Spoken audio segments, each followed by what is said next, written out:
আসসালামু আলাইকুম। আমাদের দেশটা কিন্তু এখনো সম্পূর্ণ স্বাধীন হয় নাই। শুধুমাত্র শেখ হাসিনাকে পদত্যাগ করা নয় আমাদের মূল উদ্দেশ্য না। আমাদের মূল উদ্দেশ্য হচ্ছে দেশে যেন একটু শান্তি বজায় থাকে, দেশের সরকার যেন দেশের জনগণের কথা বুঝে, সরকার জনগণের কথা ভাবে। এক দল আছে যারা বর্তমানে অনেক কিছু ভাঙচুর করছে, দোকানপাট ভাঙচুর করছে, অন্য ধর্মের উপর হামলা আনতেছে, পুলিশ লাইন বিভিন্ন জায়গায় আগুন দিতেছে। এগুলো কিন্তু মোটেও ঠিক না, বরং এই ধরনের কার্যকলাপের কারণে আমাদের দেশের অর্থনৈতিক যতটা না গত কয়েকদিনে পিছিয়েছে তার চেয়ে আরো বেশি পিছিয়ে পড়বে এবং আরো বেশি আশঙ্কাময় হয়ে যাবে।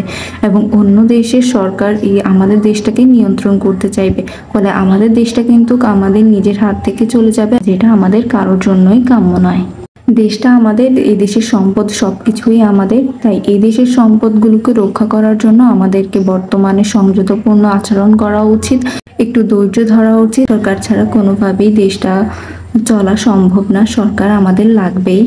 তাই দয়া করে অন্য দলের সাথে মিশে এই দেশটাকে আর কোনো ক্ষতিগ্রস্ত করার চেষ্টা করবেন না, ভাঙচুর করবেন না, অন্য ধর্মের উপর হামলা করবেন না এবং বিভিন্ন জায়গায় আগুন দেবেন না। এটা আমাদের দেশ, জাতি এবং ধর্ম সবকিছুর জন্যই লজ্জাজনক একটা ব্যাপার।